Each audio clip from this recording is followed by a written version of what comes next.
유비와 조조의 한중 공방전은 촉한의 운명을 결정짓는 중요한 전투였습니다. 한중 지역은 파촉 지방으로 들어가는 관문이자 방어와 북벌을 위한 핵심 거점이었습니다. 유비에게 한중을 차지하는 것은 촉의 안전을 보장하고 향후 북벌을 위한 기반을 다지는 필수적인 전략이었으며 조조 역시 이를 쉽게 내줄 수 없는 상황이었습니다. 결국 217년부터 219년까지 양측은 한중을 두고 치열한 공방전을 벌이게 되었습니다. 조조는 215년 장로를 항복시키고 한중을 손에 넣었습니다. 이에 위협을 느낀 유비는 손권과 협상하여 강하, 장사, 계양을 손권에게 넘기는 대신 남군, 영릉, 무릉을 확보하며 세력을 재정비했습니다. 한중을 점령한 조조는 사마이와 유협이 적극적인 남진을 권했으나 이를 받아들이지 않았고 대신 하후연과 장압에게 한중 방어를 맡기고 철수하였습니다. 이후 장압은 파서 지역으로 진군하여 백성들을 한중으로 강제 이주시키려 했으나 장비가 이를 저지하며 50일간 치열한 전투를 벌였습니다. 결국 장압이 패퇴하며 한중의 균형이 무너지기 시작했습니다. 217년 말 마침내 유비가 직접 군을 이끌고 한중으로 진격하였습니다. 이에 조조는 조홍을 보내 한중을 방어하게 했으며 7월에는 직접 서쪽으로 군을 이끌며 본격적인 전투에 대비했습니다. 양측은 한중 지역의 요충지를 둘러싸고 치열한 전투를 벌였으며 이는 단순한 영토 싸움이 아니라 촉한의 생존과 북벌을 위한 중요한 승부처였습니다. 유비는 이 전투에서 사활을 걸었고 촉한의 주요 장수들도 대거 참전하며 필사의 싸움을 이어갔습니다. 결국 유비는 한중 공방전에서 승리를 거두며 한중 지역을 확보하는 데 성공하였습니다. 이후 유비는 자신이 한나라의 정통성을 계승하고 있음을 강조하기 위해 한중왕에 즉위하였으며 이를 기점으로 촉한의 전성기가 시작되었습니다. 그러나 이 승리는 유비가 더욱 큰 야망을 품게 하는 계기가 되었고 이는 결국 동호와의 갈등으로 이어지게 되었습니다. 한중 공방전은 촉한의 전성기를 가져왔지만 동시에 이후 촉한이 겪게 될 위기의 불씨가 되었던 전투이기도 했습니다. 탄거 전투는 215년 조조가 장로를 항복시키고 한중을 차지한 이후 유비와 조조의 본격적인 대결이 시작되는 중요한 전투였습니다. 조조는 장로를 항복시킨 뒤 한중을 확보하고 자신은 철수하면서 장압과 하후연에게 한중을 방어하도록 했습니다. 이에 장압은 적극적인 공세를 펼쳐 파동과 파서를 공격해 두 지역을 항복시키고 그곳의 백성들을 강제로 한중으로 이주시켰습니다. 그리고 그는 탄거 지역까지 진군하여 유비군과 맞닥뜨리게 됩니다. 조조의 명령을 받은 장압은 보병 5,000명을 이끌고 선두에서 길을 개척하며 한중 지역을 방어하고 있었습니다. 그는 탄거까지 진군하여 유비의 장수 장비와 교전을 벌였습니다. 한편 장압은 군을 움직여 파서까지 내려가서 백성들을 한중으로 이주시킬 계획을 세웠고 실제로 탄거까지 도달했습니다. 그러나 장비가 이를 저지하기 위해 군을 이끌고 출격했습니다. 장비는 정예병 1만 명을 이끌고 별동대를 운영하며 장압군을 기습했습니다. 당시 장압군은 산길을 따라 이동하고 있었기에 부대 간의 연계가 끊긴 상태였습니다. 장비는 이러한 지형적 이점을 이용해 장압군을 압박했고 결국 장압은 제대로 반격하지 못한 채 큰 피해를 입으며 패퇴했습니다. 이 과정에서 장압은 말을 버리고 단 10여 명의 병사들과 함께 간신히 탈출하여 남정으로 퇴각했습니다. 이 전투는 단순한 소규모 전투처럼 보일 수도 있지만 이후 한중 지역을 두고 벌어질 본격적인 공방전의 전초전 역할을 했습니다. 장압이 패배한 후에도 조조군은 한중을 방어하는 데 집중해야 했고 유비군은 이를 계기로 더욱 적극적으로 한중을 공략하기 시작했습니다. 탄거 전투의 결과 유비군은 한중을 향한 첫 번째 승리를 거두었고 이를 바탕으로 본격적인 한중 공방전에 돌입할 수 있었습니다. 비록 장압이 한중의 방어를 유지했지만 이 패배는 조조군의 사기를 저하시켰고 이후 유비군이 본격적으로 한중으로 진격하는 결정적인 계기가 되었습니다. 215년 9월 파군 지역에서 활동하던 이민족 지도자인 박호와 종우프 두호가 이끄는 이민족 세력들이 조조에게 항복했습니다. 이에 대응해 유비군의 황권이 그들을 격파하며 파군 지역에서의 영향력을 강화했습니다. 같은 해 11월 조조는 마침내 장로를 항복시키고 한중을 손에 넣었으며 유비가 익주를 점령하고 파중을 차지하자 장압을 보내 이를 공격하도록 명령했습니다. 자칫 통감에 따르면 조조가 한중을 점령한 후 장압에게 여러 군데를 감독하게 하고 삼파 지역을 순행하며 해당 지역의 백성들을 한중으로 강제 이주시킬 계획을 세웠습니다. 이를 위해 장압은 탄거 지역으로 진군하며 유비군과의 첫 번째 충돌을 맞이하게 되었습니다. 유비는 이에 맞서 파서태수 장비를 보내 장압군과 대치하도록 했습니다. 탄거 전투는 무려 50여일 동안 지속되었습니다. 장압은 조조의 명령을 받아 파서와 파동으로 내려가 해당 지역을 장악하고 백성들을 한중으로 이주시키려 했습니다. 이에 장비는 정예병 1만 명을 이끌고 장압군을 요격하기 위해 나섰습니다. 장압의 군대는 산길을 따라 이동하며 작전을 수행하고 있었는데 장비는 이를 기회로 사마 별동대를 운영하며 장압군을 기습했습니다. 당시 조조군은 산악 지형에서 앞뒤로 나뉘어 이동하고 있었기 때문에 서로 구원하기 어려운 상황이었습니다. 이를 간파한 장비는 과감한 공격을 감행했고 결국 장압의 군대를 크게 격파하는 데 성공했습니다. 패배한 장압은 말을 버린 채 단 10여 명의 병사들과 함께 간신히 탈출하여 남정으로 퇴각했습니다. 이 전투의 결과 유비군은 파서 지역을 안정시키고 조조군의 한중 남하를 저지하는 데 성공했습니다. 탄거 전투는 단순한 소규모 전투가 아니라 한중 공방전의 시작을 알리는 중요한 교전이었습니다. 조조는 장로를 항복시키고 한중을 차지했지만 유비군의 강한 저항으로 인해 남쪽으로 세력을 확장하는 데 어려움을 겪었습니다. 특히 장비가 보여준 전술적 기동력과 기습 전략은 이후 한중 공방전에서도 중요한 전술적 승리로 평가받게 됩니다. 이 전투에서 유비군이 승리를 거두었지만 조조군이 여전히 한중을 장악하고 있었기 때문에 본격적인 한중을 둘러싼 공방전은 계속해서 이어지게 됩니다. 218년 유비는 한중을 차지하기 위해 직접 군을 이끌고 북진을 시작했습니다. 그는 여러 장수들을 지휘하여 조조가 점령한 한중을 공격하기 위해 준비했습니다. 유비는 오란과 내동을 무도 지역으로 보내 공격을 시도했으나 이들은 조조의 군대에 의해 패배하고 말았습니다. 이후 유비는 양평관에 머물며 조조의 장수 하후연과 장압과 대치하게 되었습니다. 사실 유비의 한중 공략은 217년부터 준비되고 있었습니다.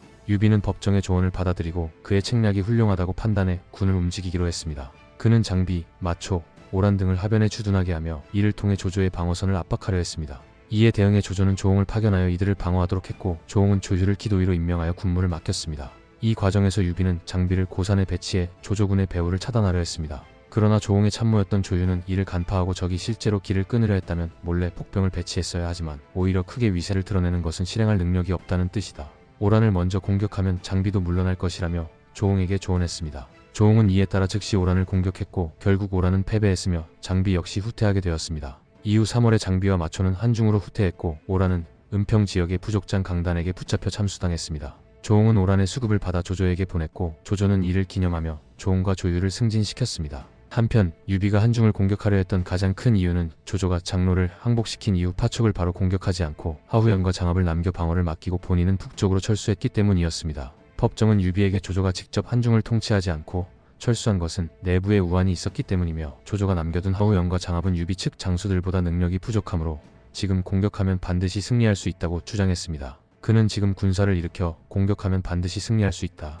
이후 농업을 장려하여 식량을 확보하고 조조군의 빈틈을 노려 기회를 잡으면 상책으로는 적을 무너뜨리고 왕실을 받드는 것이고 중책으로는 영토를 넓힐 수 있으며 하책으로는 요충지를 차지하여 오랫동안 유지하는 방어선을 구축할 수 있다. 이는 하늘이 준 기회이니 절대 놓쳐서는 안 된다라고 주장했습니다. 결국 유비는 법정의 전략을 받아들여 본격적으로 북진을 시작하게 되었습니다. 217년 10월 또는 218년 초 유비는 군을 이끌고 본격적인 한중 공략에 나서며 조조군과의 본격적인 전투를 준비했습니다. 법정 역시 직접 종군하며 이 작전에 깊이 개입하게 되었습니다. 법정이 한중 공략에 대해 확신을 가질 수 있었던 이유는 여러 가지가 있었습니다. 우선 유비 세력은 척벽대전 이후 연이어 군사적 성공을 거두면서 전반적인 군사력과 조직력이 크게 향상되었습니다. 특히 주요 장수들은 잇따라 승리를 거두며 경험과 사기를 높였으며 조조군과의 전투에서도 유비군이 주도권을 잡고 있었습니다. 대표적으로 탐거 전투에서 장비가 장압을 격파하는 등 유비군이 한중 지역에서 점차 강한 영향력을 행사하고 있었습니다.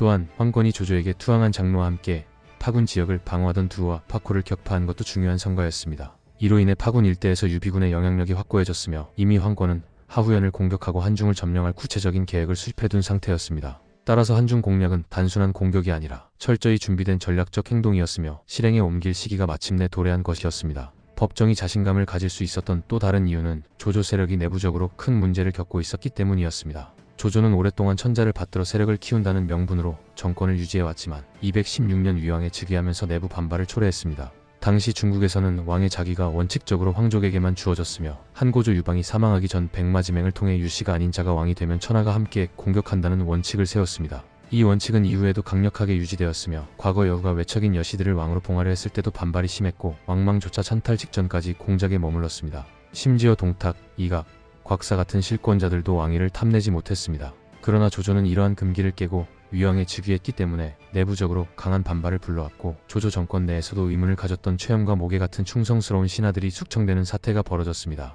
이뿐만 아니라 조조가 업에 머물러 있을 때 허연의 한 조정 관료들이 조조를 배신하고 친위 세력을 구축하려는 움직임을 보였습니다. 이들은 유비 세력과 협력하여 조조를 몰아내려는 계획을 세웠으며 조조는 이 사건을 반란으로 간주의 조정 인사들을 대거 처형하며 내부 정리를 강행했습니다. 이로 인해 조조 정권은 더욱 불안정한 모습을 보이게 되었으며 조조 스스로도 불안감을 느낄 정도로 내부적 갈등이 심각해졌습니다. 한편 조조 세력은 외부적으로도 여러 위협에 시달리고 있었습니다. 하북에서는 배잠이 통치하던 지역에서 반란이 발생했고 이에 반발한 오한족과 선비족이 침입하면서 조조는 이를 진압해야 했습니다. 또한 손권과도 전투를 벌이고 있어 다방면에서 군사적 부담을 안고 있었습니다. 이러한 요인들로 인해 조조의 전반적인 세력은 이전보다 약화되었고 한중 지역에서 방어를 맡은 하후연과 장압도 충분한 지원을 받지 못하는 상황이었습니다. 유비는 먼저 무도 지역에 군대를 보내 공격을 시도했는데 이때 투입된 장수들은 장비, 마초, 오란, 뇌동 등이었습니다. 이들은 무도 하변에 주둔하며 공격을 감행했지만 조조의 장수 조홍과 조유가 이를 효과적으로 방어하면서 유비군의 계획이 차질을 빚게 되었습니다.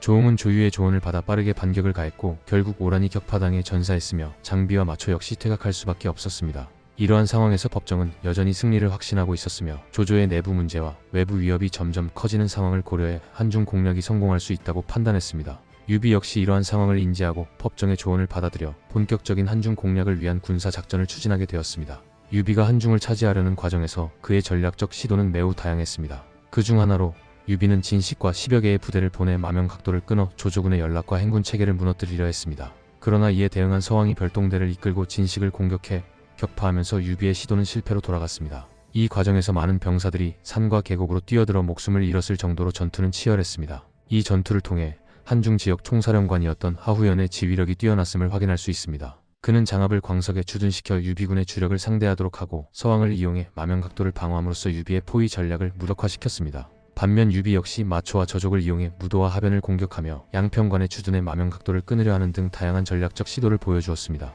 그러나 하변에 파견된 병력이 패배하면서 유비는 양평관에 주둔하게 되었고 이에 하후연도 군대를 이끌고 맞섰습니다. 결국 양군은 서로 조심하며 섣불리 공격하지 못한 채 대치를 이어갔습니다. 건한 23년 유비는 양평관에 주둔했고 하후연과 조조군 장수들도 이에 맞섰습니다. 이들은 서로를 견제하며 장기간 대치를 이어갔으며 전투는 쉽게 결판나지 않았습니다. 이러한 상황에서 유비는 익주에 긴급 문서를 보내 추가 병력의 지원을 요청하였고 이에 대응해 제갈량은 병사 파견 여부를 양홍과 논의했습니다. 양홍은 한중은 익주의 목과 같으며 이 지역을 잃으면 촉군은 존속할 수 없다. 지금 모든 남자는 전장에 나서 싸우고 여자는 보급을 책임져야 하니 병사를 보내는 것을 망설일 이유가 없다. 라며 병력 지원의 필요성을 강조했습니다. 그의 의견을 들은 제갈량은 즉시 지원군을 조직해 유비를 지원하도록 조치했습니다. 이 과정에서 양홍의 능력을 높이 평가한 제갈량은 그를 촉군태수로 임명했고 그는 이후 촉한에서 중요한 역할을 담당하는 인물로 성장하게 되었습니다. 한편 유비가 한중을 공략하는 동안 익주에서는 반란이 발생했습니다. 도적의 우두머리였던 마진과 고승이 수만의 무리를 모아 반란을 일으켰으며 남부에서는 이족인 고정이 반란을 일으켰습니다. 이 상황에서도 유비 정권은 신속하게 대응했습니다. 이염이 불과 5,000명의 병력을 이끌고 출정하여 도적들을 단기간에 소탕했고 고정의 반란도 쉽게 진압되었습니다. 과거 익주에서는 반란이 빈번했으며 이를 효과적으로 진압하기 어려웠습니다. 하지만 이번 반란은 빠르게 진압되었으며 이는 유비 정권의 익주 지배력이 확고해졌음을 의미합니다. 익주의 내부 혼란이 정리되면서 유비는 더욱 한중 전선에 집중할 수 있는 기반을 다지게 되었습니다. 양평에 주둔하면서 조조군을 압박했고 이에 맞서 장압은 광석에 주둔하며 방어태세를 갖추었습니다. 유비는 정예병 1만 명을 10개 부대로 나누어 야간 기습을 감행했으나 장압이 친병을 이끌고 강하게 저항하며 치열한 전투가 벌어졌습니다. 결국 유비군은 큰 성과를 거두지 못했습니다. 이후 유비는 주마곡으로 이동하여 조조군이 점령하고 있던 도시 주변을 불태웠고 이를 진압하기 위해 이동하던 하후연과 맞닥뜨렸습니다. 양측은 치열한 근접전을 벌였으며 결국 하후연이 전사하며 장압은 양평으로 후퇴하게 되었습니다. 이듬해인 219년 정월 유비는 정군산에서 본격적인 공격을 개시했습니다. 그는 밤중에 조조군의 방어 진지를 불태우며 포위망을 좁혀갔고 이에 하후연은 장압에게 동쪽을 지키게 한 뒤 자신은 직접 남쪽을 방어했습니다. 그러나 유비군의 압박이 강해지자 장압의 방어선이 무너지기 시작했고 하후연은 직접 지휘하던 병력의 절반을 장압을 지원하는 데 투입했습니다. 하지만 유비의 공격을 막아내지 못하고 결국 하후연은 전사했습니다. 조조는 그에게 민우라는 시호를 내렸습니다. 이 전투에서 황충이 중요한 역할을 했습니다. 하후연의 군대는 정예병으로 구성되어 있었으나 황충은 이들을 강하게 압박하며 전진했습니다. 그의 군대는 북소리와 함성으로 전장을 뒤흔들었고 사기 충전된 병사들이 일제히 돌격하여 하후연군을 격파했습니다. 황충은 이 공을 인정받아 정서장군으로 승진했습니다. 한편 법정은 유비에게 공격을 감행할 것을 조언하며 전투 승리를 이끌었습니다. 조조는 하후연이 전사했다는 소식을 듣고 나는 유비가 이런 일을 할 수 없는 인물이라고 생각했는데 필시 누군가의 가르침을 받은 것이 틀림없다라고 말하며 법정의 전략을 인정하는 모습을 보였습니다. 218년 9월 조조는 직접 군을 이끌고 장안에 주둔했습니다. 그러나 그는 하후연을 지원하지 않고 상황을 관망하는 듯한 태도를 보였습니다. 단순히 유비를 견제하기 위해 후방에서 압박을 가하려는 전략이었을 수도 있지만 당시 하후연군이 유비군의 강력한 공격을 받고 있었던 점을 감안하면 실질적인 도움을 주지 못한 결과를 낳았습니다. 조조가 하후연을 적극적으로 지원하지 못한 이유 중 하나는 내부 문제 때문이었습니다. 조조가 본거지를 떠난 사이 완지역에서는 지나친 노역으로 인해 백성들이 반발하며 반란을 일으켰고 조조는 이 문제를 진압하지도 하후연을 지원하지도 못하는 상황에 놓였습니다. 이러한 전략적 혼란 속에서 조조는 직접 결전을 벌이지 않고 상황을 지켜보는 선택을 했습니다. 조조가 본거지를 떠나 한중 지역을 방어하는 동안 내부에서는 크고 작은 문제들이 발생하고 있었습니다. 특히 완에서는 과도한 노역 부담으로 인해 백성들의 불만이 폭발했고 후음을 비롯한 이들이 반란을 일으키면서 내부 소란이 끊이지 않았습니다. 그런데도 조조는 반란을 진압하는 것도 한중에서 고전하고 있던 하후연을 구원하는 것도 하지 않았습니다. 이는 당시 조조의 군사적 정치적 상황을 고려할 때 단순한 판단 실수가 아니라 실질적인 여력이 부족했기 때문일 가능성이 큽니다. 조조가 반란 진압을 조인에게 맡길 수도 있었지만 후음의 난이 단순한 지방 반란이 아니라 그 배후에 다른 세력이 연관되어 있을 가능성을 고려하면 조조가 이를 단순한 문제로 보지 않았을 수도 있습니다. 그러나 결과적으로 조조가 직접 개입하지 않음으로써 후일 더 큰 문제를 초래하게 되는 요인이 되었습니다. 하후연이 전사한 이후 조조의 발언을 보면 그는 여전히 유비를 과소평가하고 있었던 것으로 보입니다. 과거 유비와의 전투에서 늘 승리를 거두었던 경험 때문인지 조조는 이번에도 같은 방식으로 대응하면 충분하다고 판단했을 가능성이 있습니다. 그러나 당시 유비의 군사적 역량과 세력 규모는 과거와 비교할 수 없을 정도로 강해져 있었고 이제는 촉을 기반으로 독립적인 군사 작전을 펼칠 수 있는 강력한 군벌로 성장해 있었습니다. 오랜 기간 대치 상태가 이어지자 유비는 먼저 공세를 감행하며 전황을 뒤집고자 했습니다. 그는 양평에서 남쪽으로 면수를 건너 산을 따라 점진적으로 진군하며 정군산에 새로운 주둔지를 마련했습니다. 이 지역에도 조조군이 배치되어 있었으므로 유비군은 먼저 그 지역의 적군을 격파한 후 안정적인 거점을 확보했을 것입니다. 이후 하후연과 장합도 상황을 파악하고 유비를 정군산에서 몰아내기 위해 대군을 동원하여 공격을 감행했습니다. 그러나 이미 요지를 차지한 유비군이 주도권을 쥐고 있었고 전투의 흐름을 완전히 장악한 상태였습니다. 이 시점에서 유비와 법정은 조조군을 상대할 철저한 전략을 수립해 놓았으며 한중 공방전의 가장 중요한 전투 중 하나인 정군산 전투가 본격적으로 시작되었습니다. 한중 공방전의 결정적인 전투는 하후연이 주둔하던 정군산 동쪽의 주마곡에서 시작되었습니다. 이곳은 장합이 주둔하고 있던 요충지였으며 유비는 먼저 이곳을 공략하기 위해 군사 1만 명을 선발해 10개의 기습부대를 조직했습니다. 그는 야습 전술을 활용하여 장합을 강하게 압박하기 시작했습니다. 장합 역시 치열하게 저항했지만 유비군은 화공까지 동원하며 강력한 공격을 감행했습니다. 이전과는 차원이 다른 전투력을 발휘하는 유비군의 공세에 장합은 결국 밀려나기 시작했고 더 이상 버틸 수 없는 상황에 놓이자 하후연에게 지원을 요청할 수밖에 없었습니다. 하지만 이것이 바로 유비의 전략적 노림수였습니다. 장합이 위급한 상황에서 유비의 의도를 알아채기란 쉽지 않았고 설령 이를 간파했다 하더라도 이미 전세는 유비군에게 유리하게 기울어 있었습니다. 장합과 하후연은 외통수에 몰린 상태였고 그들에게 남은 선택지는 일단 주마곡의 위기를 해결한 뒤 하후연을 향한 기습이 있을 경우 이를 방어하는 것뿐이었습니다. 급보를 받은 하후연은 군사의 절반을 장합에게 지원했지만 이는 오히려 유비의 본래 계획이 실행될 수 있는 완벽한 타이밍이었습니다. 정군산에 올라 상황을 지켜보던 법정은 마침내 유비군의 진정한 목표, 즉 한중 방면 사령관인 하후연을 제거할 시점이 왔다고 판단했습니다. 처음부터 이 전투는 하후연을 참살해 조조군의 지휘체계를 무너뜨리는 것이 목적이었습니다. 이에 따라 유비는 장합을 공격하던 부대와는 별개로 또 다른 기습부대를 조직해 하후연을 직접 공격했습니다. 장합을 공격하던 부대는 유비군의 정예 병력이었기에 하후연을 향한 기습부대는 상대적으로 전력이 약했을 수도 있지만 이를 이끄는 지휘관은 다름 아닌 촉군의 비밀 병기와도 같은 황충이었습니다. 황충과 그의 병사들은 사방에서 기습을 감행하며 하후연군을 압박했고 곳곳에서 녹각을 불태우며 조조군을 혼란에 빠뜨렸습니다. 이들의 공격은 마치 번개처럼 빠르고 거침없이 진행되었습니다. 하후연은 직접 녹각을 수리하고 황충과 정면으로 맞서기 위해 남아있던 정예병을 이끌고 출진했습니다. 하지만 이미 전략과 전술에서 밀리고 있던 상황에서 황충이라는 맹장의 공격까지 감당해야 했으므로 방어하기 어려운 처지에 놓였습니다. 결국 하후연은 이 전투에서 황충에게 참살당하며 조조군의 핵심 방어선이 무너지고 말았습니다. 그의 정예병력 또한 크게 패퇴하며 유비군은 한중 공방전에서 결정적인 승리를 거두게 되었습니다. 정군산 전투에서 하후연이 전사하고 조조군이 패퇴하자 조조는 법정의 계책이 유비에 의해 실행된 사실을 전해 듣고 내가 그럴 줄 알았다. 유비는 그런 수를 쓸 수 있는 자가 아니다 라고 평가절하했습니다. 마치 유비가 스스로 생각해낸 전략이 아니라 법정이 가르쳐준 것일 뿐이라는 식으로 말한 것입니다. 이에 대해 배송진은 흥미로운 의견을 남겼습니다. 그는 촉과 한중은 서로 입술과 이처럼 밀접한 관계에 있으니 유비가 이 정도의 계략을 생각해내지 못할 리 없다. 다만 법정이 먼저 말했을 뿐이다. 원래 뛰어난 지도자는 훌륭한 책략을 채택해 성공하는 법인데 조조가 이를 유비가 스스로 생각하지 못한 것처럼 말하는 것은 결국 패배의 수치를 덮기 위한 것일 뿐이다라고 분석했습니다. 즉 조조가 패배한 데에 화가 나서 별 생각 없이 한 말이라는 것입니다. 이는 과거 조조가 위기에 몰렸을 때 보였던 태도와도 유사합니다. 예를 들어 화용도에서 간신히 목숨을 건진 후 유비는 나의 마수지만 계책을 쓰는 것이 부족하고 늦다. 만약 그가 일찍 불을 질렀다면 나는 이미 끝장났을 것이다 라고 말한 것이나 척벽대전에서 대패한 후 곽가가 살아있었다면 이렇게까지 패배하지 않았을 것이다 라고 말한 것과 비슷한 맥락입니다. 즉 자신의 패배를 온전히 인정하지 않고 다른 요인에 책임을 돌리는 태도를 보였다는 것입니다. 그러나 실상은 조조도 예상하지 못한 고단수의 전략이 실행된 것이었습니다. 유비군은 단순한 공세가 아니라 처음부터 조조군의 사령관을 제거하는 것을 목표로 했고 이 작전이 완벽하게 성공하면서 조조군의 지휘 체계는 무너졌습니다. 조조조차도 유비가 이런 수준의 전략적 사고를 할 수 있을 것이라고는 생각하지 못했을 것입니다. 그동안 조조는 유비를 영웅적인 인물로 여기면서도 그의 전략적 역량에 대해서는 다소 과소평가한 경향이 있었습니다. 유비가 인덕과 명분을 앞세운 인물이지만 이처럼 치밀한 책략을 세우고 실행할 수 있으리라고는 생각하지 못한 것입니다. 하지만 이번 전투를 통해 조조는 유비가 단순히 덕망만 갖춘 인물이 아니라 전쟁에서 상대의 약점을 꿰뚫고 전략적으로 치명적인 타격을 가할 수 있는 강력한 군주라는 점을 인정할 수밖에 없었습니다.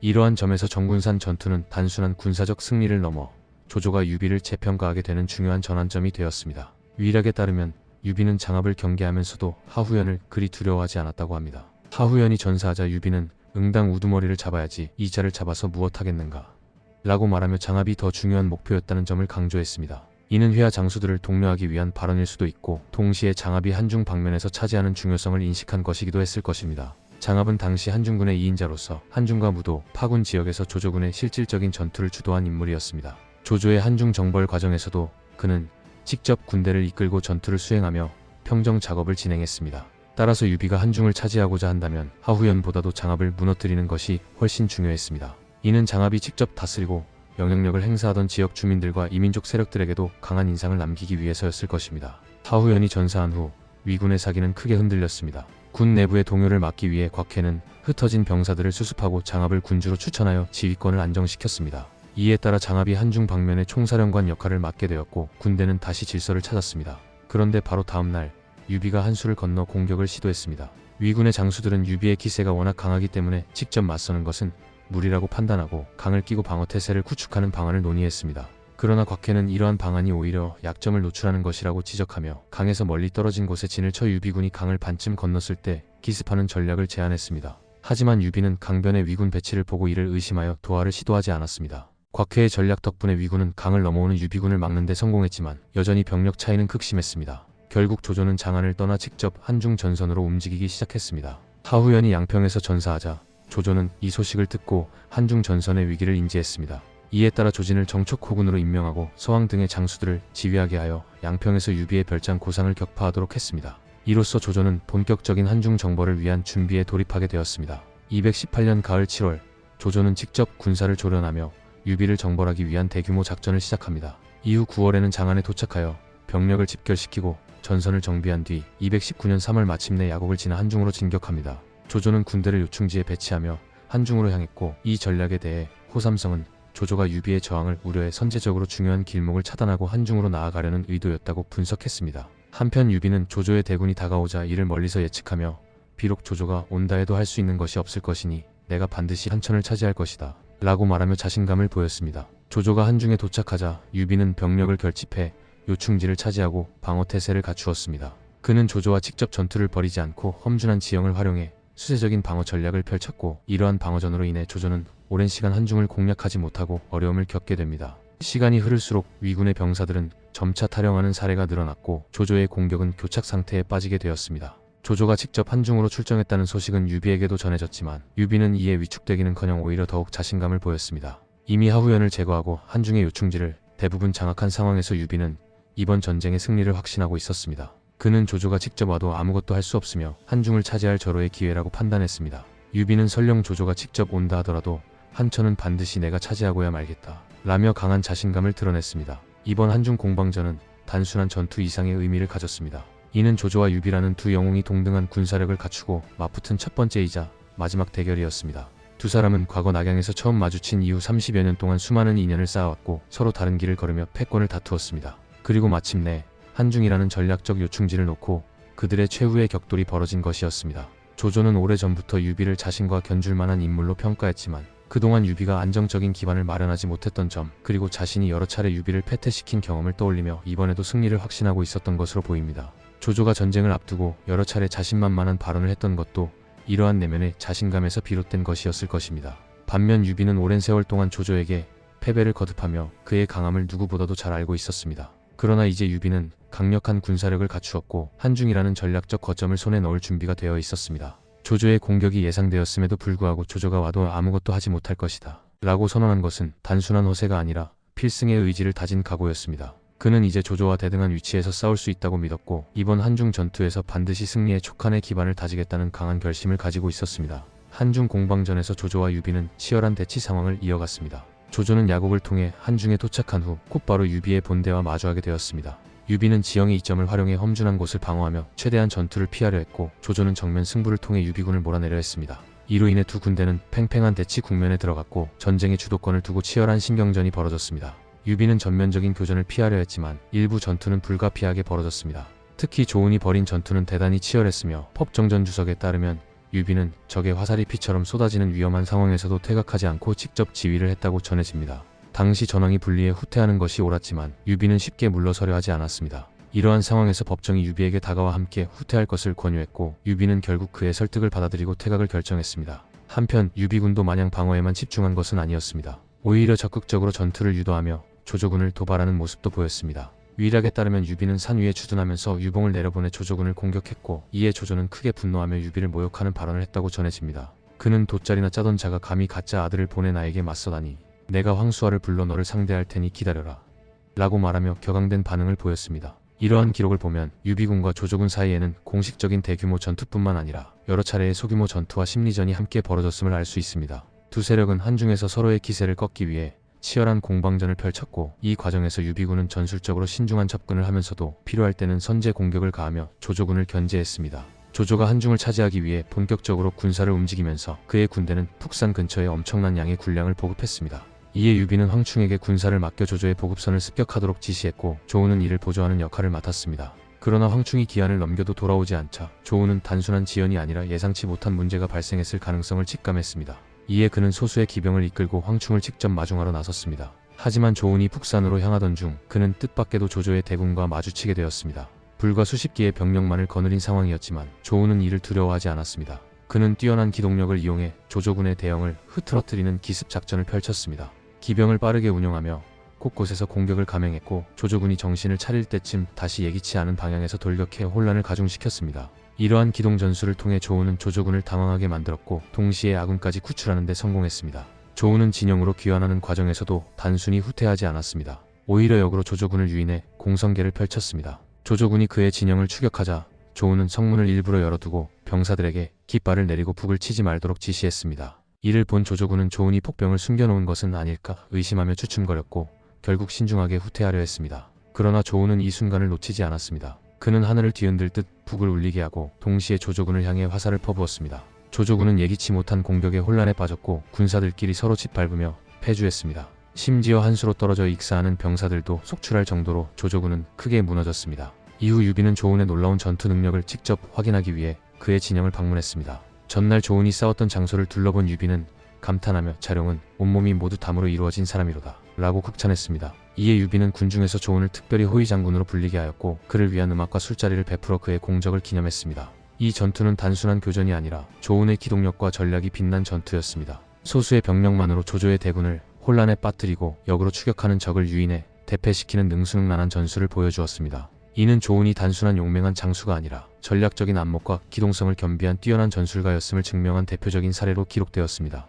유비와 조조는 한중에서 한 달여간 대치 상태를 유지했습니다. 조조는 유비의 진영을 함락시키지 못했고, 전투는 산발적으로 이어졌지만 전선은 좀처럼 변하지 않았습니다. 시간이 흐를수록 조조의 군대는 점점 지치기 시작했고, 도망치는 병사들이 늘어나면서 군의 사기가 저하되었습니다. 유비는 이미 유리한 고지를 차지하고 있었기 때문에 지형의 이점을 활용하며 지속적으로 방어하는 전략을 펼쳤습니다. 조조는 이러한 상황에서 회군을 고민하기 시작했습니다. 그러던 중 그는 영을 내리면서 게르기라는 단어를 사용했는데, 이 말의 의미를 정확히 이해하지 못한 병사들은 혼란에 빠졌습니다. 하지만 양수는 조조의 의도를 즉시 간파하고 군장을 정리하기 시작했습니다. 병사들이 놀라며 어떻게 회군할 것을 알았냐고 묻자 양수는 이렇게 대답했습니다. 버리기에는 아깝고 먹기에는 얻을 것이 없는 것, 그것이 게르기입니다. 한중이 바로 그러한 곳이니 왕께서는 회군하시려는 것입니다. 결국 조조는 한중에서 철수하기로 결정했고, 여름이 되자 군을 이끌고 회군했습니다. 유비는 이를 놓치지 않고 한중을 완전히 장악했으며, 이후 자신의 세력을 더욱 공고히 하기 위해 유봉, 맹달, 이평 등을 보내 상용 지역의 신탐을 공격하도록 했습니다. 사실 조조는 한중을 포기하면서도 민호 5만 명을 다른 지역으로 이주시켰지만 이는 전세를 뒤집기에는 역부족이었습니다. 한중 전투에서 유비군은 하후연을 무너뜨리고 전략적으로 우위를 점하며 조조군을 철저히 소모시켰습니다. 결국 조조는 오랫동안 한중을 점령하고도 유지할 수 없는 상황에 직면했고, 이로써 유비는 명실상부한 한중의 지배자로 자리잡게 되었습니다. 이 전투는 단순한 영토 확보 이상의 의미를 가졌습니다. 유비는 한중을 차지함으로써 촉한 정권의 기반을 더욱 굳건히 다질 수 있었으며, 북벌을 위한 전략적 요충지를 확보했습니다. 반면 조조에게 한중 전투는 그의 전략적 실패를 의미하는 순간이었습니다. 그의 군사적 역량이 절정에 달했던 시기였음에도 불구하고 한중에서의 대치는 그의 세력에 상당한 부담을 주었고 결국 후퇴를 선택할 수밖에 없었습니다. 정사 삼국지에서는 조조와 유비가 직접 교전을 벌이지 않았다고 기록되어 있지만 이는 저자 진수가 조조에게 유리하게 서술한 것에 불과합니다. 배송지가 주석에서 인용한 여러 사서에서는 오히려 격렬한 전투가 벌어졌다는 증거들이 나옵니다. 특히 유비는 자신의 양자인 유봉을 보내 조조를 도발하며 싸움을 걸었고 이에 조조는 크게 분노했습니다. 조조는 유봉의 도발을 보고 유비, 이 돗자리 장수가 감히 가짜 아들을 보내 나에게 시비를 걸다니 내 아들 조창이 오기만 하면 유비 너를 가만두지 않겠다 라고 격노했지만 정작 즉각적인 반격을 감행하지는 못했습니다. 이 말은 조조가 전투를 벌일 여력이 없었음을 보여주는 대목으로 결국 조조는 실제로 북쪽에 있던 조창을 불러 지원을 요청했습니다. 그러나 조창이 밤낮으로 달려 한중에 도착하기도 전에 조조는 더 이상 버티지 못하고 회군을 결정할 수밖에 없었습니다. 이 시점에서 조조군은 이미 대규모 탈영병이 발생한 상태였습니다. 만약 유비군과의 전투가 전혀 없었다면 조조의 군대가 그렇게 많은 병력을 잃고 도망치는 일도 없었을 것입니다. 결국 5월이 되자 조조는 더 이상 한중에서 버티는 것이 불가능하다고 판단하고 철수를 결정했습니다. 조조는 철수하면서 게르기라는 말을 남겼습니다. 병사들은 이 의미를 이해하지 못했지만 양수는 이를 듣고 곧바로 조조가 회군할 것임을 간파하고 군장을 정리했습니다. 한중을 유지하기에는 부담이 크고 그렇다고 쉽게 포기하기에는 아까운 땅이었지만 조조로서는 선택지가 없었습니다. 조조는 한중에서 철수하면서 하변을 지키던 조옹과 조진에게 진창 방면으로 후퇴하도록 명령했습니다. 또한 혹시라도 유비가 한중을 넘어 북쪽까지 진격할 것을 대비해 장압, 곽회, 두습을 배치하여 방어 태세를 갖추도록 했습니다. 하지만 이 모든 조치는 결국 유비의 승리를 막기에는 역부족이었습니다. 그동안 조조가 직접 지휘한 전투에서 특별한 내부 사정이 없는 한 전면전에서 적에게 패배하고 정벌했던 땅까지 잃으면서 후퇴한 사례는 한중 공방전이 처음이자 마지막이었습니다. 조조는 평생 수많은 전투를 치렀지만 이렇게 철저하게 밀려난 적은 없었습니다. 한편 유비는 이 승리를 기점으로 더욱 적극적인 공세를 펼쳤습니다. 그는 한중을 완전히 장악한 후 양자인 유봉에게 한중군에서 출발해 한수를 타고 내려가도록 명령했고 형주 의도태수였던 맹달에게는 북진을 지시했습니다. 그 결과 유비군은 박릉, 상용, 서성을 격파하며 추가적인 영토를 확보하는 성과를 거두었습니다. 이와 함께 유비는 신탐을 상용태수로 신의를 서성태수로 임명하며 새로 확보한 지역의 행정체계를 정비했습니다. 결국 조조가 한중에서 철수하면서 유비는 한중을 완전히 손에 넣게 되었습니다. 이로써 한중 공방전은 유비의 압도적인 승리로 마무리되었습니다. 그러나 이 승리는 단순히 영토 하나를 확보한 것 이상의 의미를 가지며 유비 세력 전체의 위상을 결정짓는 중요한 사건으로 평가됩니다. 우선 한중 공방전은 유비가 조조와의 정면 대결에서 정규군을 이끌고 완벽한 승리를 거둔 전투였습니다. 이전까지 유비는 여러 군벌의 휘하를 전전하며 독립된 세력을 유지하는 데 어려움을 겪었지만 촉을 기반으로 하면서부터는 안정적인 영토와 군사력을 확보할 수 있었습니다. 그리고 한중 공방전에서 조조에게 완승을 거두며 자신이 조조와 대등한 위치에 올라섰음을 천하에 과시했습니다. 이 전투 이후 유비의 위상은 급상승했고 그의 세력은 천하 3분지계에서 중요한 한 축을 담당하는 강력한 세력으로 자리 잡았습니다. 이러한 촉의 기세는 이후 형주 공방전 때까지도 계속해서 천하를 뒤흔들었습니다. 둘째로 한중 공방전은 유비 세력이 단순한 군벌에서 체계적인 국가체제로 전환되는 계기가 되었습니다. 이전까지 유비는 핵심 인물 몇몇이 모든 업무를 책임지는 방식으로 세력을 운영했지만 한중 공방전을 통해 보다 체계적이고 조직적인 방식으로 군사와 행정을 운영할 필요성이 커졌습니다.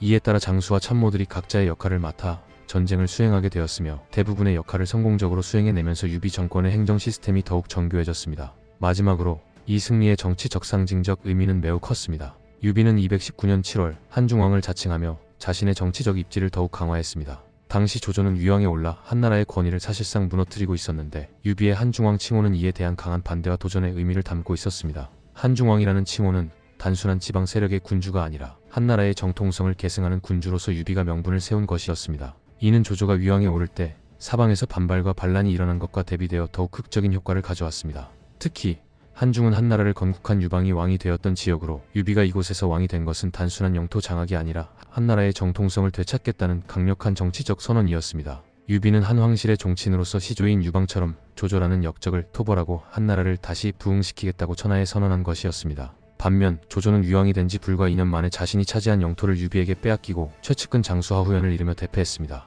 그 결과 조조가 얼마나 씁쓸함을 느꼈을지는 물론이고 유비의 칭왕으로 인해 촉뿐만 아니라 다른 지역에서도 반조조 세력이 힘을 얻고 반란을 일으킬 가능성에 대한 두려움도 컸을 것입니다. 결론적으로 한중 공방전은 단순한 군사적 승리를 넘어 유비 정권이 확고한 기반을 다지는 계기가 되었고 조조와의 대결에서 정면으로 승리하며 천하 3분의 1각을 확립하는 결정적인 사건이 되었습니다. 유비는 한중을 차지한 후 조조가 헌제를 협박하여 위왕 자기까지 받아내며 권력을 더욱 강화하는 것에 맞서 스스로 한중왕을 칭하게 됩니다. 이로써 유비는 촉을 기반으로 독립적인 정권을 완전히 확립하게 되었으며 천하 3분이 본격적으로 완료됩니다.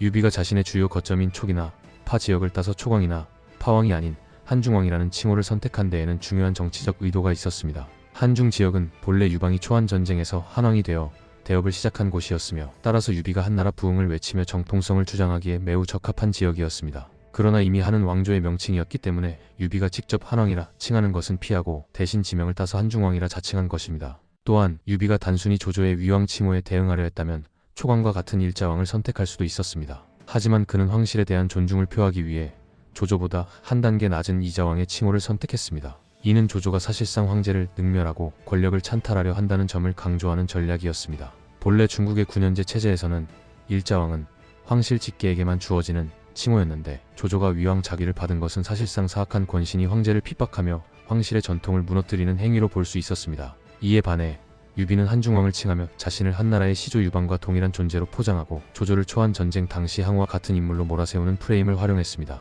더욱이 위왕이라는 칭호는 초안 전쟁에서 등장했던 졸장부 위표를 떠올리게 했고 유비의 한중왕 즉위를 본 많은 이들이 옛 한고조 유방을 떠올렸다는 점에서도 이러한 전략은 상당히 효과적이었습니다. 결국 조조의 왕작에 대한 권위는 유비의 한중왕 즉위로 인해 상당 부분 약화될 수밖에 없었습니다. 한중을 차지한 이후 유비는 한동안 성도로 돌아가 내정을 다스렸습니다. 그는 북벌을 대비하여 위원을 발탁해 한중의 도독으로 임명하고 지역 방어를 강화했습니다. 전략에 따르면 유비는 이 시기에 객사를 세우고 요새를 건설했으며 성도에서 백수관까지 총 400여 개의 군사시설과 방비시설을 마련했다고 합니다. 이는 단순히 한중을 방어하기 위한 것이 아니라 장기적으로 북벌을 준비하고 본격적인 반격의 기회를 엿보기 위한 전략적 조치였습니다. 유비가 한중왕을 칭한 이후 조씨 정권에서는 사방에서 반란이 일어나기 시작했습니다. 당시 촉군의 기세는 하늘을 찌를 정도로 강력했으며 형북에서는 관우가 공격을 감행하며 조조 세력을 크게 압박했습니다. 이로 인해 조조는 허창까지 반란군의 움직임을 경계해야 하는 상황에 몰렸고 이는 유비의 기세가 당시 천하를 진동시키는 수준이었음을 보여줍니다.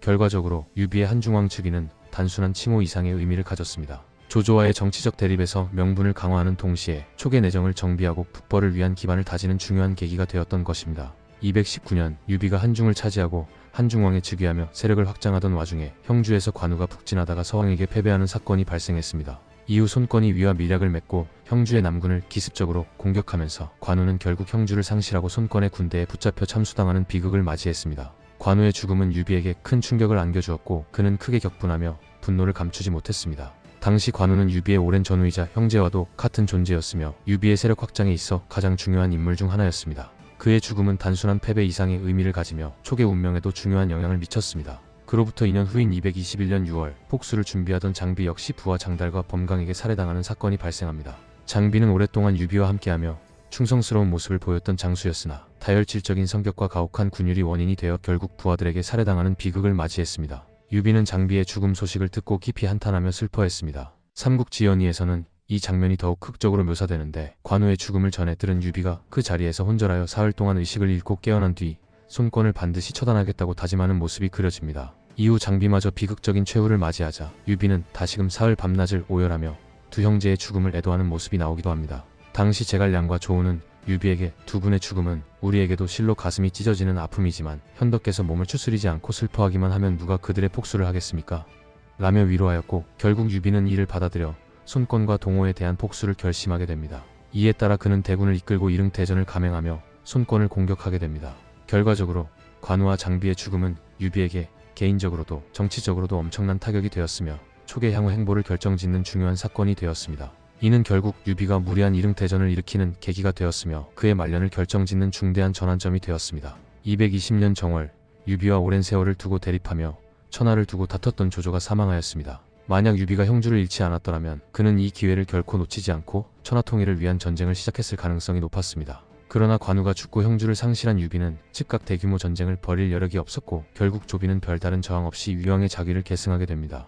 유비는 조조가 죽었다는 소식을 듣고 사신 한염을 보내 조문을 표하도록 했습니다. 그는 예의상 글을 보내고 조문품으로 피단 등의 예물을 보냈는데 이에 대한 기록이 서로 다르게 전해지고 있습니다. 위서에 따르면 조비는 유비가 초상을 빌미로 화친을 구한다고 생각해 불쾌했고 결국 형주 자사에게 명령을 내려 한염을 처형하고 사신의 임무를 끊어버렸다고 합니다. 반면 전략에서는 한염이 병을 핑계로 상영에 머물면서 조문 글과 예물을 보냈으나 마침 조비가 황제에 올라 위나라를 건국하자 한염에게 직접 위나라에 오라고 하는 탑서를 보냈다고 합니다. 이와 관련하여 학경은 유비가 조조와 조비를 원수처럼 여겼는데 진정한 친선을 목적으로 조문을 보냈을 리가 없다. 이는 위나라 측에서 과장한 기록일 가능성이 크다고 주장했습니다. 반면 반미는 위서와 전략의 기록이 다르긴 하지만 전략의 기록이 더 신뢰할 만하다는 의견을 남겼습니다. 당시 위나라의 대신 왕랑은 허정에게 서신을 보내며 이제 의심 없이 소통할 수 있으니 처음으로 길이 개통되었다. 오랜 정을 마음껏 나누며 소식을 전하오라고 말하며 1000명이 성주에게 수여되는 시기에 마침 맞추어졌다고 덧붙였습니다. 이는 조조의 사후 위나라가 정당성을 갖고 황제를 세우는 과정에서 조비 정권이 유비와의 관계를 외교적으로 활용하려는 의도를 보였다는 것을 의미합니다. 한편 자치 통감에 따르면 7월에 맹달이 위나라로 항복하였고 조비는 그를 산기상시로 임명하며 서성, 박릉, 상용 세 지역을 합쳐 신성군을 신설한 후 맹달을 신성태수로 임명했습니다. 이후 조비는 정남장군 하우상과 우장군 서왕을 보내 맹달과 함께 유봉을 공격하여 상용을 점령했습니다. 조비가 공식적으로 황제에 올라 위나라를 건국한 것은 10월이었는데 이때 이미 상용은 위나라의 지배하에 있었습니다. 이러한 정황을 고려하면 한염이 병을 핑계로 더 나아가지 않고 상용에 머물며 조문 글을 보냈다는 전략의 기록과 조비가 제위에 올라 탑서를 보냈다는 내용이 시기적으로 맞지 않음을 알 수 있습니다. 결국 유비가 조문을 보낸 의도가 무엇이었는지는 확실하지 않지만 조조가 사망한 이후 유비가 위나라의 전국을 면밀히 살펴보고 대응을 고민했다는 점은 분명해 보입니다. 220년 정월 조조가 사망하자 그의 아들 조비가 뒤를 이어 위왕에 즉위하고 연호를 연강으로 변경하였습니다. 이후 10월 조비는 마침내 헌제로부터 선양을 받아 스스로 황제를 칭하며 한나라를 공식적으로 멸망시키고 위나라를 건국하였습니다. 그는 즉위와 함께 연호를 황초로 개헌하였고 이로써 400년 가까이 이어진 한나라는 역사 속으로 사라지게 되었습니다. 이 소식이 촉에도 전해지자 촉서 선주전과 화양국지에 따르면 촉에서는 헌제가 해를 입었다는 소문이 퍼졌습니다.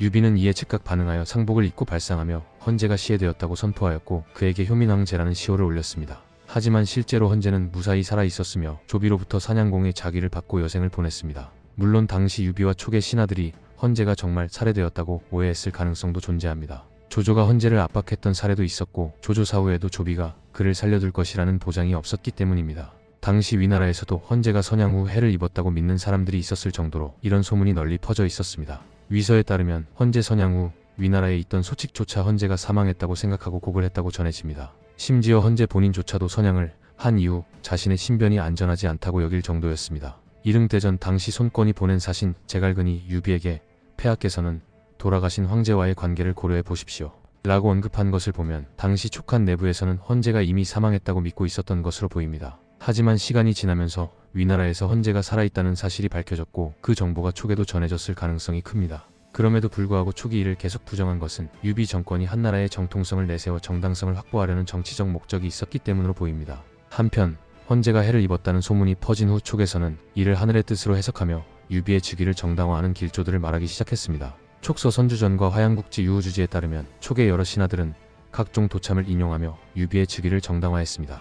특히 낙서견요도라는 예언서에서는 적가의 세 태양이 덕을 갖추었으니 이는 황제가 등장할 징조이다 라고 해석되었습니다. 또한 익주의 한 신하인 주군의 푸치는 남서쪽 하늘에서 누런 기운이 떠오르고 상스러운 구름이 내려오는 것을 보고 익주에서 성스러운 군주가 등장하여 중흥할 것이다 라고 예언하기도 했습니다. 이러한 해석과 정치적 분위기에 따라 촉의 신하들은 유비에게 황제로 즉위할 것을 촉구하였습니다. 그들은 유비가 하늘의 뜻을 따르고 백성들의 마음에 순응하여 속히 황제에 올라 천하를 평정해야 한다 고 주장했습니다. 이에 따라 유비는 한나라의 정통성을 계승한다는 명분을 내세우며 마침내 촉한의 황제에 즉위하게 되었습니다. 익주 출신 인사들이 유비에게 한나라를 중흥할 것을 요청하고 민심에 따라 황제에 즉위할 것을 권하는 것은 단순한 정치적 제안이 아니었습니다. 이는 유비가 생전에 촉한 정권과 익주 지역 세력, 즉 익주 호족들을 하나로 묶는 데 성공했음을 의미합니다. 유비 정권이 존속하는 한 익주 호족들도 번영할 수 있다는 인식을 심어줌으로써 그들의 절대적인 지지를 끌어낼 수 있었습니다. 이는 곧 유비의 칭제가 단순한 개인의 야망이 아니라 촉한이라는 새로운 황제국을 건설하는 데 필수적인 과정임을 보여줍니다.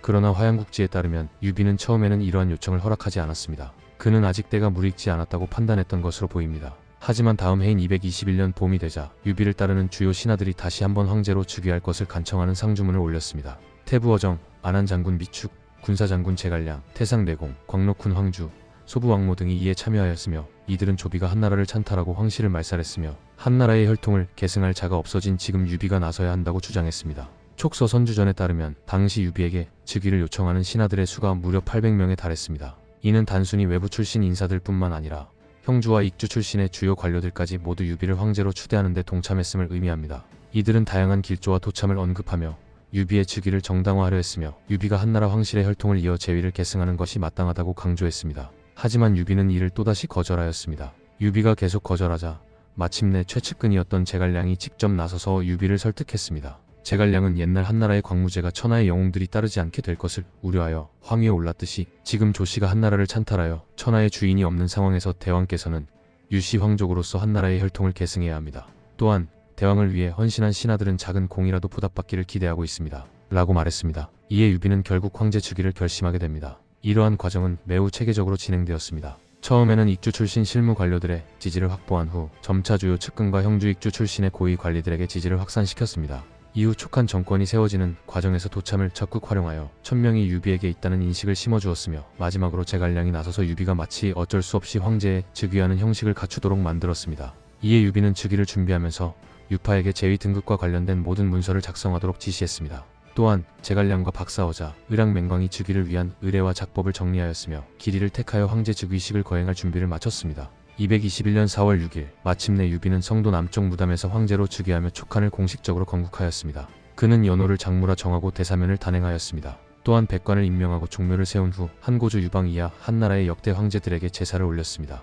유비는 제갈량을 승상으로 임명하고 허정을 사도로 올렸으며 장비와 마초를 각각 거기 장군과 표기 장군으로 삼아 군사권을 맡겼습니다. 이제 촉한은 단순한 군벌이 아니라 정식 황제국으로 자리 잡았으며 후일 전한과 후한과 구별하기 위해 촉한이라 불리게 된 나라가 역사 속에 등장한 순간이었습니다. 유비는 한나라의 계승을 천명했던 만큼 촉한의 통치체제 역시 한나라의 제도를 거의 그대로 따랐습니다. 한나라의 군부 서열에 따르면 가장 높은 지위는 대장군이며 그 다음이 표기 장군과 거기 장군이었습니다. 하지만 유비는 촉한을 건국하면서도 대장군을 임명하지 않았습니다. 이는 단순한 우연이 아니라 유비의 측근 중에서 장비와 마초를 능가할 위치에 있어야 할 단 한 사람이 더 이상 존재하지 않았기 때문일 가능성이 큽니다. 유비는 촉한을 건국하며 자신이 황제에 즉위하는 이유를 천명하는 글을 올렸습니다. 이 글에서 그는 후한의 역사를 회고하며 왕망이 한나라를 찬탈했을 때 광무제가 이를 무너뜨리고 한나라를 부흥시킨 점을 강조했습니다. 또한 조조가 권력을 장악하고 황실을 좌지우지하며 폭황우를 살해하는 등 죄악을 저질렀다고 비판했습니다. 특히 조조의 아들 조비가 황위를 찬탈하고 신기를 훔쳐 차지했다고 규탄하며 이에 따라 자신이 한고조 유방과 광무제의 대업을 이어받아 한나라의 부흥을 이끌어야 한다고 주장했습니다. 유비는 황제가 되는 것이 자신의 뜻이 아니라 백성들과 외부의 여러 세력까지 모두 이를 원하고 있으며 자신이 이를 거부할 수 없는 운명과도 같은 일이라고 표현했습니다. 그는 천명에는 응답하지 않을 수 없고 선조의 유업은 오래도록 폐할 수 없으며 사회의 주인이 없어서는 안 된다라고 밝히며 모든 이들이 한나라의 재건을 바라고 있다고 선언했습니다. 이에 따라 유비는 백관과 함께 황제 즉위식을 거행하고 하늘과 신들에게 이를 고하며 촉한이 정당한 한나라의 계승국임을 강조했습니다. 이러한 유비의 즉위 과정은 정치적으로도 매우 중요한 의미를 가집니다. 조조는 평생 동안 황실을 좌지우지하며 실권을 장악했지만 끝까지 한나라의 신하로 남아 왕의 지위를 유지한 채 생을 마쳤습니다. 반면 유비는 한나라 황실을 지키기 위해 싸우던 인물이었음에도 결국 스스로 황제에 즉위하여 촉한을 건국하게 됩니다. 이는 역설적으로 조조와 유비의 삶이 정치적으로 완전히 다른 결말을 맞이했음을 보여줍니다. 물론 조조가 죽은 후 그의 아들 조비가 위나라를 건국하면서 조조를 무죄로 추존했지만 이는 이미 조조가 사망한 후에 이루어진 일이었기에 그 의미는 상대적으로 약해질 수밖에 없었습니다. 당시의 정치적 상황을 고려하면 유비는 매우 기민하게 움직이며 자신이 황제에 오를 적절한 시기를 기다렸음을 알 수 있습니다. 헌제가 살아있는 동안 유비는 스스로 황제가 될 명분이 부족했기 때문에 한중왕의 지위에 만족하며 한나라 부흥을 외칠 수밖에 없었습니다. 그러나 조비가 선양을 받아 황제가 되고 후한을 공식적으로 멸망시키자 유비는 더 이상 기다릴 필요 없이 즉각 황제 즉위를 선포했습니다. 조비가 한나라를 찬탈했기 때문에 이제 한나라의 정통성을 계승할 수 있는 유일한 인물은 자신뿐이라는 강한 명분이 생겼기 때문입니다. 221년 5월 유비는 황후로 오씨를 책봉하고 아들 유선을 황태자로 삼았습니다. 또한 6월에는 유영을 노왕으로 유리를 양왕으로 봉하였습니다. 진서 지리지에 따르면 촉한이 건국된 장무 원년에 촉한의 가구 수는 약 20만 호였으며 남녀 인구는 약 90만 명에 달했다고 기록되어 있습니다. 한편 유비의 황제 즉위와 관련하여 조정 내에서 의견이 완전히 일치했던 것은 아니었습니다. 비시전에 따르면 신하들이 유비를 한중왕에서 황제로 추대해야 한다는 논의를 진행할 때 신하 비시는 이에 반대 의견을 냈습니다. 그는 즉시 황제에 오르기보다는 위나라를 먼저 토벌한 후 적절한 시기에 황제에 오르는 것이 더 낫다는 주장을 펼쳤습니다. 결국 그의 반대 의견은 조정의 뜻과 어긋난 것으로 간주되었고 비씨는 영창 종사로 좌천되었습니다. 화양국지의 기록을 보면 비씨가 좌천된 것은 촉한 조정에서 유비의 황제 즉위를 지지하는 분위기가 확고하게 형성되었음을 보여줍니다. 다만 비씨가 유비의 황제 즉위를 완전히 반대한 것은 아니었으며 시기의 문제를 고려해보다 신중한 접근을 주장한 것으로 볼 수 있습니다. 일부 역사 연구에서는 비씨의 이러한 태도가 후일 있을 이릉대전을 방지하기 위한 의도가 아니었냐는 해석도 존재합니다. 유비가 황제에 오른 후 그는 곧바로 형주의 수복과 관우의 복수를 위해 동진을 계획합니다. 이에 대해 일부 의견에서는 유비의 진정한 목표가 단순히 형주 회복이 아니라 위나라를 정벌하는 데 있었다고 해석하기도 합니다. 즉 유비의 황제 즉위는 한나라의 정통성을 계승하는 것뿐만 아니라 조조와 그의 후계자인 조비가 찬탈한 한나라의 권위를 되찾고자 하는 강한 정치적 의지가 담겨 있었다는 것입니다. 이러한 관점에서 보면 BC가 주장했던 적절한 시기를 기다리자는 입장은 결국 위나라 정벌을 위한 장기적인 전략의 일환으로 볼 수도 있습니다. 한편 삼국지연의에서는 이와 같은 논의 과정이 생략되었습니다. 이는 삼국지연의가 유비의 황제 즉위를 정당화하는 데 초점을 맞추고 있기 때문으로 보입니다. 즉 유비가 즉위하는 과정에서 반대 의견이 존재했다는 점보다는 유비가 정당한 명분을 갖고 한나라의 부흥을 위해 황제가 되었다는 점을 강조하려 한 것으로 해석됩니다. 이처럼 유비의 황제 즉위는 단순히 촉한을 건국하는 행위에 그치지 않고 정치적 군사적으로 매우 중요한 의미를 가지는 사건이었습니다. 이는 단순한 권력 확장이나 영토 확보를 넘어 한나라의 정통성을 계승하는 촉한의 이념을 천명하는 결정적인 순간이었으며 이후 유비의 행보에도 깊은 영향을 미쳤습니다. 다음 영상에서 이어서 하겠습니다. 영상을 시청해 주셔서 감사합니다. 구독과 좋아요 부탁드립니다.